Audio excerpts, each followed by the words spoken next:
National conference کے نائب صدر عمر عبداللہ نے کہا کہ سب کا مل کر الیکشن لڑنے کا وقت اب چلا گیا ہے۔ وہ سری نگر میں میڈیا سے بات کر رہے تھے۔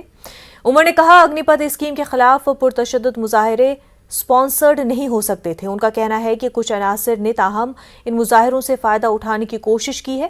عمر نے کہا کہ فوج میں بھرتی ہونے والے نوجوان اس اسکیم سے ناراض تھے۔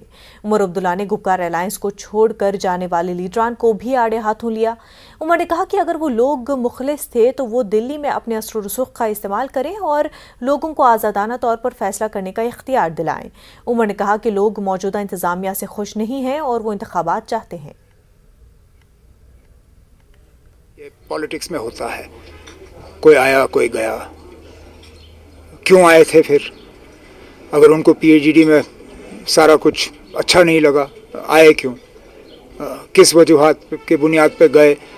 اس کا بھی کبھی ٹھیک طرح سے لوگوں کو سمجھایا نہیں۔ پالیٹکس میں یہ رہتا ہے اور ہمیں اس سے مطلب کوئی گھبراہٹ نہیں ہوتی، ہم اس سے ڈرتے نہیں ہیں۔ ہم اپنی بات لوگوں کے سامنے رکھیں گے، لوگ فیصلہ کریں گے کون صحیح ہے کون غلط ہے۔ لوگوں کو موقع دے دیجئے، بیانوں کو چھوڑیے۔ اگر ان لوگوں کا اچھا اثر رسوخ ہے دلی میں، اس اثر رسوخ کا استعمال کر کے لوگوں کو فیصلہ کرنے کا موقع دے دیجئے۔ جو بھی لوگوں کا فیصلہ ہوگا ہمارے سر آنکھوں پہ۔ اگر پی ایچ ڈی کو الیکشن میں ایک بھی سیٹ نہیں دیتے ہیں لوگ، ہم اس کو بھی قبول کریں گے، لیکن لوگوں کو آزادانہ طریقے سے اپنا فیصلہ کرنے دیجئے۔ کیا آپ کو لگتا ہے ابھی بھی لگتا ہے کہ لائک مائنڈیڈ جو پولیٹیکل پارٹیز ہیں یہاں ریجنل پولیٹیکل پارٹیز ان کو مل کے الیکشن لڑنا چاہیے؟ اب وہ موقع شاید ہاتھ سے گیا۔ ہم نے لایا تھا لائک مائنڈیڈ پارٹیز کو ایک سٹیج پہ، ایک دو اس میں سے نکل گئے، جو باقی رہ گئے وہ لائک مائنڈیڈ ہیں، کریں گے کام مل کے۔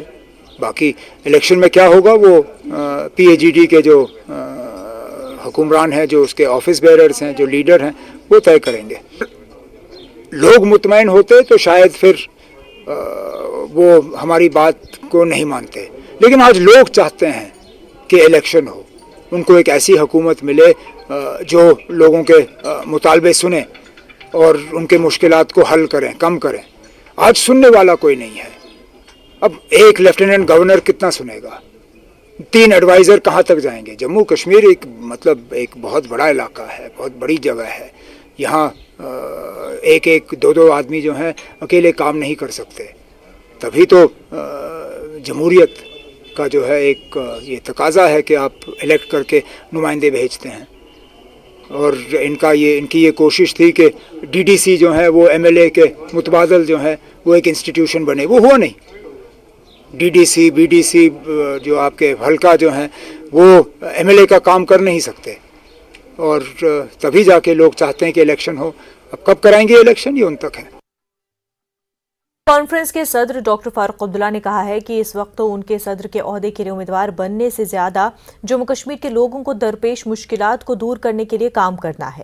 انہوں نے کہا کہ اپوزیشن ایک مضبوط اور قابل شخص کو صدارتی عہدے کے لیے امیدوار بنایا ہے۔ اسمبلی انتخابات کے لیے اتحاد سے متعلق ایک سوال کے جواب میں فاروق عبداللہ نے کہا کہ جموں کشمیر کے حقوق اور تشخص کے لیے سب کو متحد ہونا پڑے گا۔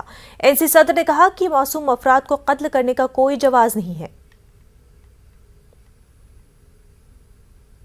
پریزیڈنٹ الیکشن کے لیے آپ کا نام چنا تھا، اپوزیشن پارٹیز تھی، انہوں نے آپ کا نام چنا تھا تو آپ نے انکار کر دیا، کیا کہتے ہیں؟ دیکھیں، میں تو ان کا بہت مشکور ہوں، ممتا بہن کا، شرد پوار جی کا، اور سب باقی لیڈروں کا، جنہوں نے مجھے اس قابل سمجھا۔ کشمیر میں ابھی بھی حالات اتنے ٹھیک نہیں ہیں جموں کشمیر میں، اور میرا اس وقت جانا یہ اچھا نہیں ہوتا۔ لوگ کہتے ہیں کہ فاروق عبداللہ بھاگ گیا، اور اس وقت کام یہاں ہے، اور اسی لیے میں نے ان سے معافی مانگی اور گزارش کی کہ مجھے اس دفعہ چھوڑ دیں، کیونکہ یہاں کے مشکلات کو دور کرنا بہت ضروری ہے۔ ملک کے اندر جو حالات بنے ہیں تو کیسے دیکھتے ہیں آپ سیاسی جو ہلچل ہے اس وقت ملک کے اندر؟ ملک کے حالات تو آپ کو پتہ ہے۔ ایک تو دنیا کے حالات کو دیکھیں نا، آپ یوکرین کو دیکھیں، وہاں کے حالات کو دیکھیں، جس سے کہ آج یورپ کے سارے حالات بگڑ رہے ہیں۔ اور ساتھ ساتھ آپ دیکھیں تو ابھی جو افغانستان میں زلزلہ آیا اور کئی لوگ 1000 سے زیادہ اس دنیا سے چلے گئے ہیں، کئی زخمی ہیں، اور میں امید کروں گا کہ دنیا اس وقت اٹھے گی اور ان کی مدد کرے گی۔ ہمارے ملک کی حالت بھی کوئی صحیح نہیں ہے، ہمارے لوگ پڑھے لکھے بیکار ہیں،